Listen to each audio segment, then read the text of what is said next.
Hi అండి అందరికీ. అందరూ ఎలా ఉన్నారు? బాగున్నారా? ఈరోజు మనం పెసరట్టుని అల్లం చట్నీ చేసుకుందాం. చూద్దామా ప్రాసెస్ ఎలా ఉందో. ఫస్ట్ బండి పెట్టి దాంట్లో స్పూన్ ఆయిల్ వేసి దాంట్లో ధనియాలు, జీలకర్ర, శనగపప్పు, మినపప్పు అన్నీ వేసుకుని అవి ఫ్రై అయిన తర్వాత మళ్ళీ దాంట్లోకి ఎండుమిరగాయలు, అల్లం ఇవన్నీ వేసుకుని దోరగా ఫ్రై చేసుకోవాలి.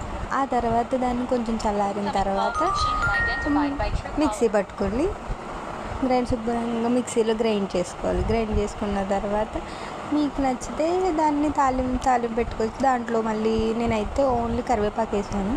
మీకు ఇంట్రెస్ట్ ఉంటే దాంట్లో ఆవాలు, మినపప్పు, ఎండుమిరగాయలు వేసుకుని తాలింపు పెట్టుకోవచ్చు.